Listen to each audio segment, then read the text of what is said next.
Here we go. Welcome to the Transform with Travel podcast, where we share stories of personal transformation and life lessons through our experiences of traveling and exploring the world.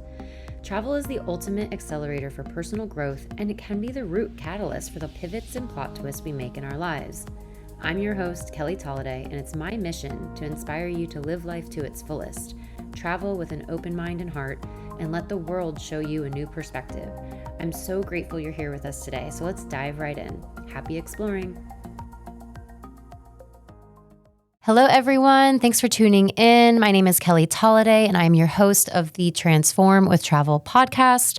Earlier this year, at the very first episode of the year, I mentioned that we are going to be changing the format a little bit of this podcast, where instead of weekly guest interview episodes, we are moving to bi-weekly. And in between the guest interviews, I'm going to be sharing shorter, more bite-sized episodes where I share travel stories, where I share travel hacks, travel tips, just ways to be able to bring my experience as a self-proclaimed veteran traveler at this stage, having traveled to 40 plus countries and living all over the world. I really want to be able to share a lot of the experience that I have, a lot of the knowledge, as well as the funny stories, the mishaps. Just there's so much to share. So I want to be able to offer not only the long form conversations that are anywhere between 45 minutes to 60 minutes, but also be able to offer these 5 to 10 minute episodes where you're really able to get a lot of value in a short amount of time, because I know we are all short on time. So in today's episode, I'm going to be sharing some of my top tips for family travel. I think that's one of the biggest questions that I get on Instagram from friends, from people all over the world is, how can I travel with a little more ease with my family? I'm really anxious to go on this road trip. I'm really anxious to go on our first flight with our toddler or our baby. How do you manage jet lag? Like all of those things I get asked all the time, as well as my top products. So people come to me all the time when they're building their baby registry, and they're like, Kelly, I need to know, what do I need to put on this registry that's travel related, that's going to help me travel more with my baby or with my toddler? So that is something that I'm going to be sharing with you today. And some of it is going to be more like emotional, mental strategies, like mindset strategies, and others are going to be very practical things, as well as products that you might want to look out for. I will link all of the products in the show notes, so it's very easy for you to click and go to Amazon or whatever store it is. And yeah, my biggest goal is to get more families out there on the road. I am definitely still learning. I have a 3-year-old and a 1-year-old. The 3-year-old has been to 7 or 8 countries at this stage. My 1-year-old has been to Greece. And at the airing of this episode, she will have traveled her way through Southeast Asia. So Lord knows how that's going to go as I'm saying this out loud. It has not happened yet. But it's something that I'm definitely still learning as I go, but I have a lot of experience so far. So the number one tip, the number one piece of advice that I can give to families who want to start traveling but are nervous, are anxious, are overwhelmed, is that at the end of the day, the vibe, the energy, the mood of the family, it starts with you.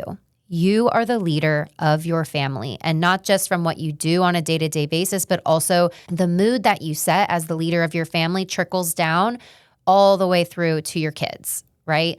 So while yes, there are tips that you can do to help manage meltdowns and, get energy out and whatever it is, at the end of the day, they are going to have a meltdown at some stage. In the same way that you feel stressed and anxious sometimes traveling, your kids feel that too. They're out of their routine. They're out of nap time. It's a new environment. They're feeling all the anxiety at the airport as well.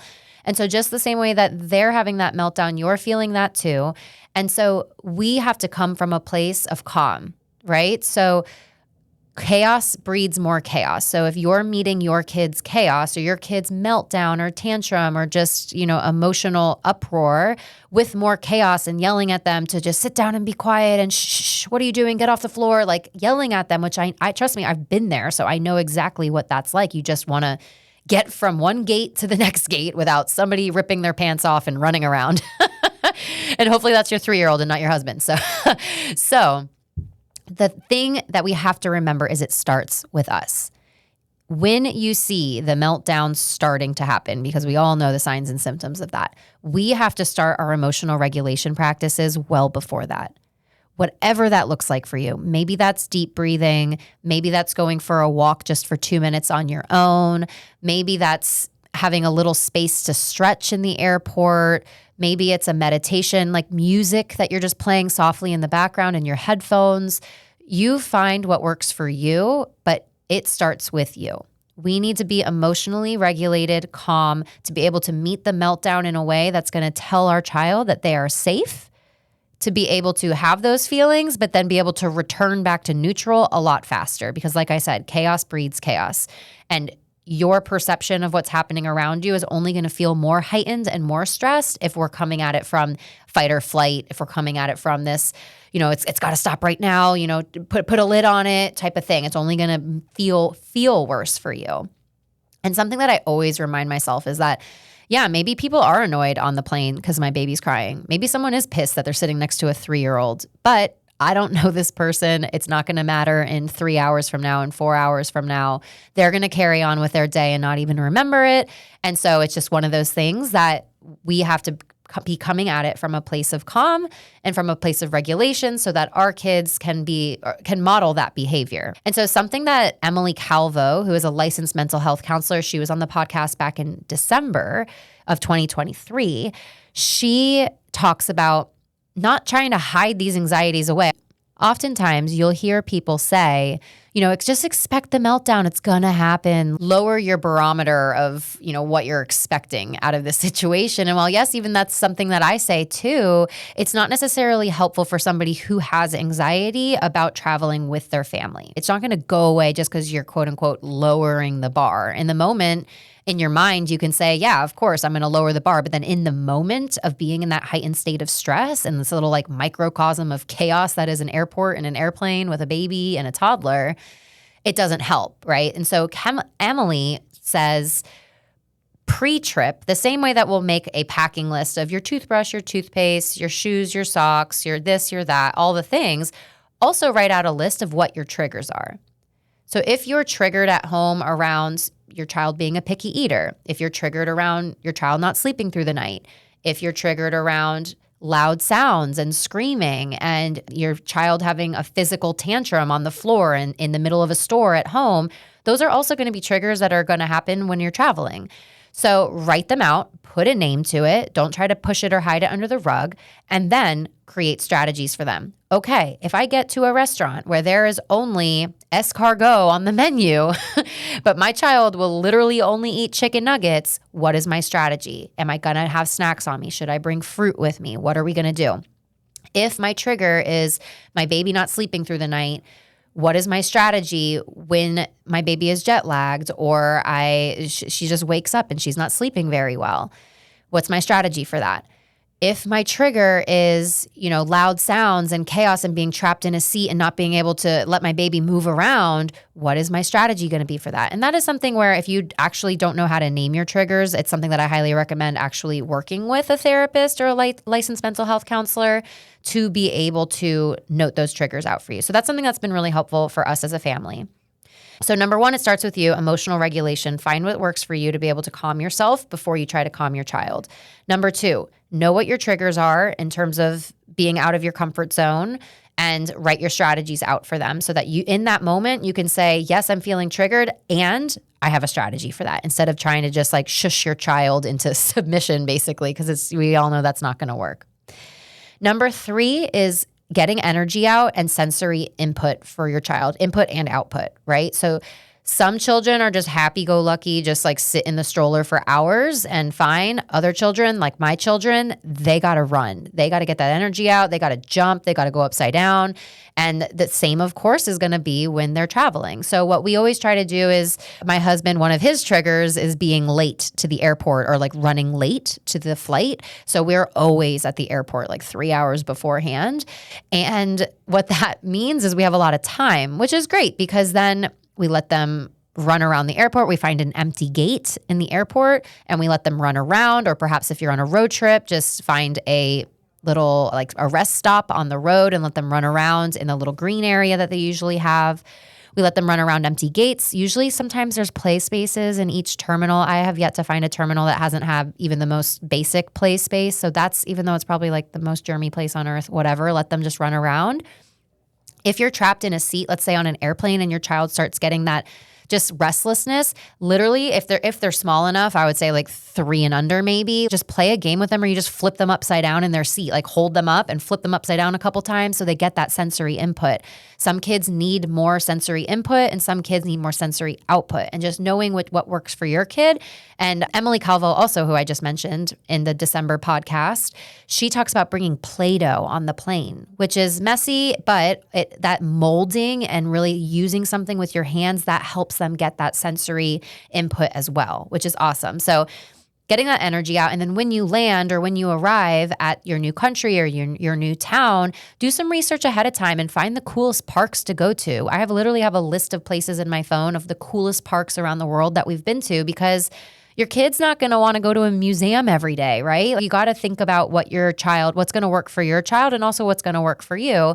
And so do some research, find some really cool indoor or outdoor play spaces that they can get that energy out as well. It's just going to help regulate them even more. So number 4 is taking turns as partners. If you are traveling with a partner, if you're traveling with perhaps a family member, just if you have a duo with you, this is where this works. And then I have a suggestion if you're by yourself. Your child is probably going to have to nap or at least have some downtime during the day, most likely, depending on the age. Of course, I'm coming at this from toddler and baby perspective. But even I've talked to friends who have 7-year-olds, 8-year-olds, 9-year-olds, and everyone needs a little bit of downtime. Take turns as partners. If your partner is someone who really likes to have quiet time and home time, and they like to rest at the hotel, they like to enjoy the amenities of the hotel, maybe while your child's resting or taking a nap, they can stay and watch TV and watch a movie and have that downtime. And then you can go to the spa. You can go do that yoga class. You can do that tour you wanted to do, but you know it's not suitable for children. And vice versa. Then swap the next day. You're the one that stays back at the hotel and hangs with the kids. And then your partner gets to go do something that they want to do. My partner, my husband, he loves to just hang at the hotel. Like, he likes to have a couple hours of just resting, whereas I like to fill my day up with everything. So he's always like, yeah, I'll stay back with the kids. We'll watch a movie and you go do the things that I don't want to do. So it works really well for us. So taking turns with your partners of having kind of off times and solo times. That solo time is so important for you to just kind of like recuperate, bring your energy back to yourself, and then be able to give that back to your family as you're traveling. So if you're by yourself traveling, or if you and your partner want to go do something on your own without the kids and you're on, let's say, a longer trip, I have been a big proponent of talking to the hotels or the villas or the Airbnbs that I work with for vetted and recommended nannies or babysitters. Of course, this is totally up to your personal preference, and this is something that you really have to get a feel for the person when they come in. But we have worked with some incredible babysitters and nannies around the world that have been recommended by the villas that we've stayed at or the hotels that we've stayed at. There's also some great nanny services online. Like in Ireland, there's one called littlesitters.ie, and they're all police vetted. And they all have their background checks done. And we had amazing sitters through Dublin, through Killarney, through Galway. I have their numbers and I would happily reach out to them if we went back to Ireland. And it was just a way for me and my husband to get out and have some dinner by ourselves and feel like this trip is also for us as well. So those are some of my top tips for traveling with kids. 1, it starts with you. Emotional regulation.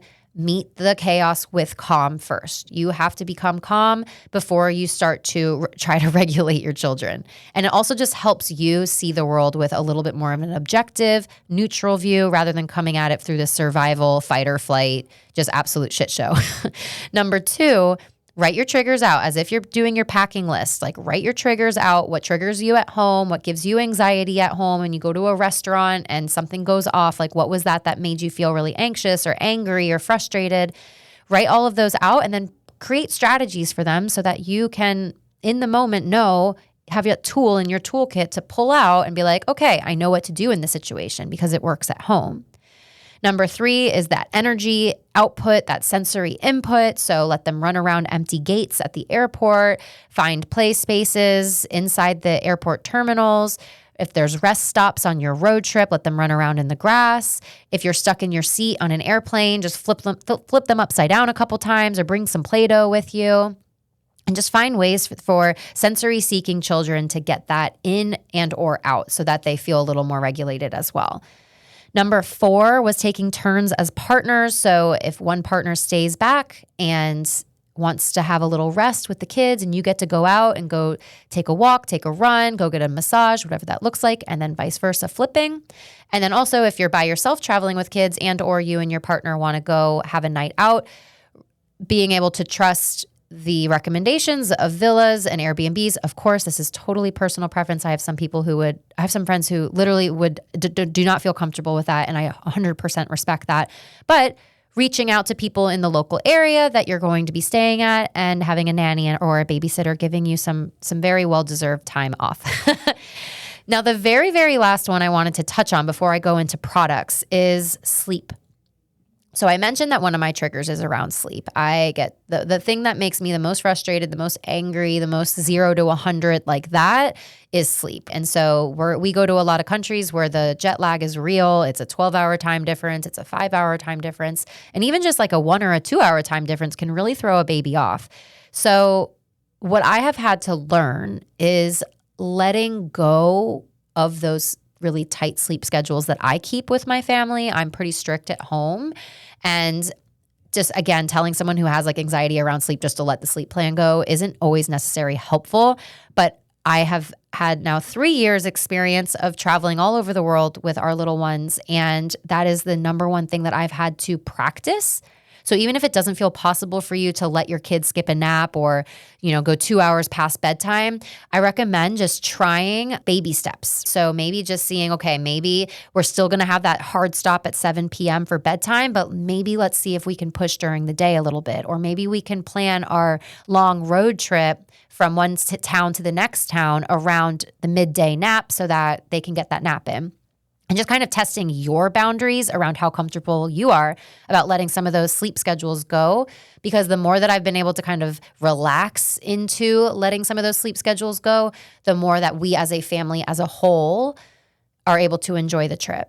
And yeah, sometimes that means sleep is an absolute mess, and sometimes that means I didn't sleep very well that whole trip, but during the day we were able to actually enjoy ourselves as a family instead of revolving the entire day around nap times. So that's the very last one that I had. So I wanted to move from sleep into products because that's the number one thing that I get asked is what are some things that you take with you on your trip so that it is easy to be able to replicate this little perfect cocoon that we create at home, if you're like me, with your sleep, with your baby sleep at least. So my number one products that don't take up a lot of space in your bags is a Slumber Pod. Is an amazing product. It goes over the pack and play or over the mini cot that you might bring for your baby.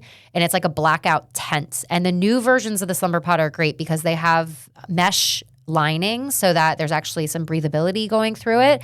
And they have a little pocket for a fan that you can plug in, and they have a pocket for a sleep monitor. So it's like a little tent. It doesn't take up that much room in your bag, and it allows you to maybe have one hotel room, and you put your baby's cot in the hotel room, the Slumber Pod over the baby's cot, and then it's a blackout room for them, but you can still have the lights on or watch TV, and it's a great way in case there's not a lot of space where you're staying to be able to keep the whole family together, if there's no connecting rooms, that kind of thing.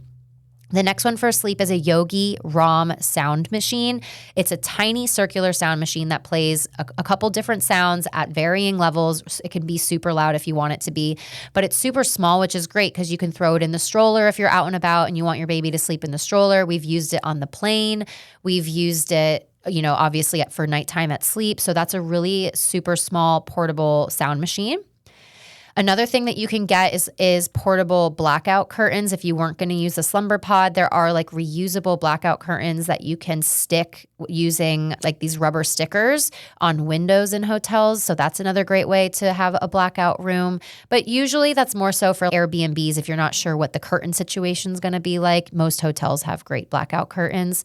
That one's not so much necessary, but it is nice to have something that can be portable so you're not using a cheaper version of that might just be using garbage bags and painter's tape on the wall. We've used everything. If you can tell, I'm obsessed about sleep. So I think that's it for sleep. But the next one, a couple other products that are really, really great for the plane or a road trip a busy board. So a Montessori busy board, it's like $10 to $20 on Amazon. There's all these different buckles that they push in and out. There's things that they can, rip off and stick back on. It's just a really great way to keep your child busy without having to use an iPad, or if you've used the iPad for 4 hours like we have and you're like, all right, this kid needs a break. Here's a busy board. We love the Montessori busy boards. Magnetic drawing boards are great because while yes, coloring crayons and pen and paper are awesome, you could just find the crayons all over the floor and you're constantly bending down and picking up the crayons.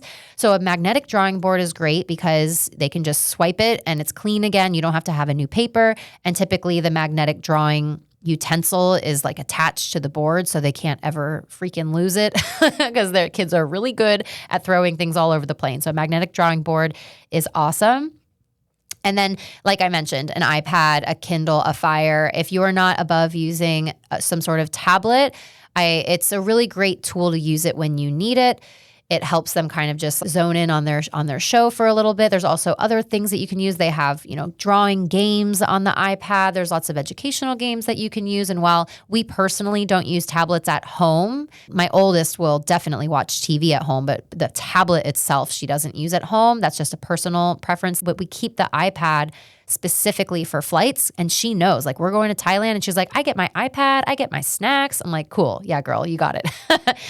And then the last thing for the flight is painter's tape. So if you can get like a roll of painter's tape, you can stick it. This is more for maybe like 18 months and younger, but you can stick painter's tape on the back of the seat or on the window. And then they just like try to take it off and put it back on, take it off and put it back on. And that's a really cheap toy to be able to use. Oh, and then Emily Calvo mentioned the Play-Doh. That's also a great option too.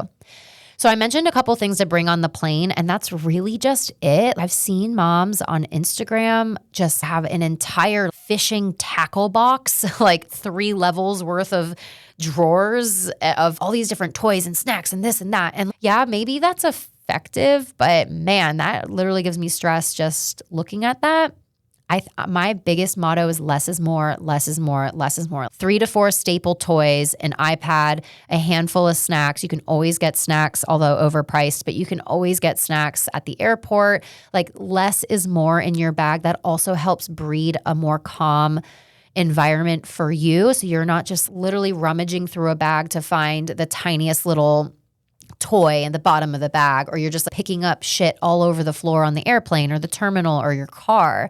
It's just less is more. Minimalist as much as possible. I know it doesn't seem possible with kids, but it actually is. The more that we've implemented this as a family, the more it is just easier. It's just, she asked for a toy. Nope, sorry, don't have it. What do we have? This is what we have. And she just makes do with what we have. So definitely less is more. And that even goes to things like diapers. So if you have a child in diapers, we bring enough diapers for maybe like 2 or 3 days worth in case there's a delay, in case we have to stay over in a country that we weren't necessarily planning on staying over with. We bring enough diapers and wipes for like 2 or 3 days. And then as soon as we get to where we're going, we go to the store and we pick up whatever diaper brand, whatever wipes they have. So it just helps us minimize the amount of stuff that we have.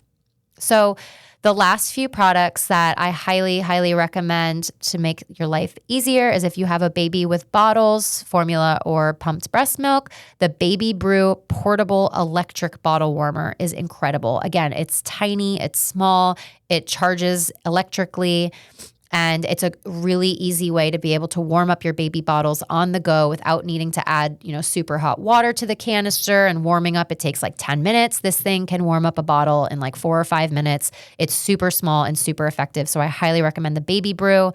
And then the last thing that I'll say is the Stroller. Stroller recommendations are literally one of the biggest questions that I get asked on the podcast or on Instagram. Do I bring my Uppa baby? Do I bring my big one? Do I bring the double? What about the travel stroller? And so for us, we have never traveled with our at-home stroller, like our big Uppa baby double stroller. We use a GB Pockit all-terrain, I think it is. Again, I'm not sponsored by any of these products. These are just things that I've genuinely loved and used over 3 years.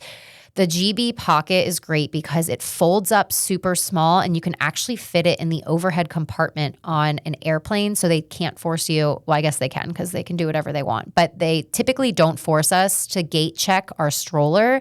And we really try to avoid gate checking our stroller because the strollers are typically the last thing to come off the plane. It takes forever. You're waiting there at, literally on the tarmac, just waiting for your stroller to come off. And the babies, it's all these things. We just want to be able to get off the plane, get where we're going. Efficiency as much as possible. So we use the GB Pockit because it's super small, super compact, super lightweight. Now, the only thing is that there's not a lot of under storage space. The umbrella isn't super deep, so there's not a lot of sunshade for your child, but we just make do with what we have. We'll put Layla in the stroller. I'll strap Indy onto my chest with the Ergo baby carrier. That's another great product, is having a baby carrier. If your child likes it or small enough for that, baby carriers are great to be able to have multiple children at multiple touch points. But yeah, really trying to, again, minimize the amount of stuff that you're bringing, that you're checking on the airplane, and just the less space that you have to store stuff, the better, because it means you don't bring as much stuff. And so I think overall, you can see the theme is just don't bring that much shit. Try to minimize as much as you can so that you have not as much physical clutter. And then that helps free up space through all the mental clutter that's going on as well. Just bringing yourself more space, more ease, more flow as much as possible. So this episode was a lot longer than I intended it to be. This was only going to be 10 minutes, but probably will end up doing a part 2, especially after we go to Southeast Asia for 5 weeks. As I'm speaking this out, you will be hearing this while I'm in Southeast Asia. So I will definitely be doing a part 2 of, all the things that I've learned through maybe longer term trips. But this is what I got. I also get a lot of questions around, do I bring a car seat on the plane? How do I check the car seat? What do I do? And that's a whole other conversation. So maybe that'll be within part 2 because we've done that as well. And I have thoughts about it. But if you have any questions, personal, specific questions about what you want to do with your kid, I am so open. Please find me on Instagram at kelly.tolliday.yoga and just DM me and I will send you a voice note with an answer with my best tips and tricks. And yeah, I hope you enjoy this episode. For those who have kids, I hope this helps you with any sort of, mindset hacking to get over the anxiety of traveling with your kids. I hope it brings you practical tips so that you're able to have confidence with the products that you're purchasing. I'll link again everything in the show notes so that it's easy access for you to be able to find them. And I'm looking forward to the next episode. Thanks so much for tuning in. Please rate and review the podcast if you can. It brings me so much joy when I see a review come in. I do a little happy dance. It does not go unnoticed. So thank you to everyone who has reviewed. If you're listening now, the best way you can support a business is by sending a great review for them. So I would love that so much. I hope you have a beautiful, beautiful rest of your January, and we will see you on the other side. Thanks for tuning in to another episode of the Transform with Travel podcast. Don't forget to hit subscribe so you never miss an episode of inspiration, adventure, and exploration. If you felt inspired by this episode, please rate and review in whatever streaming app you're listening from. This allows us to spread the word even more and continue to serve up weekly doses of adventure. As always, we'd love if you could share the episode with someone in your life who you think will benefit from this conversation. Thanks so much for listening. This is your reminder to get out there and keep on exploring.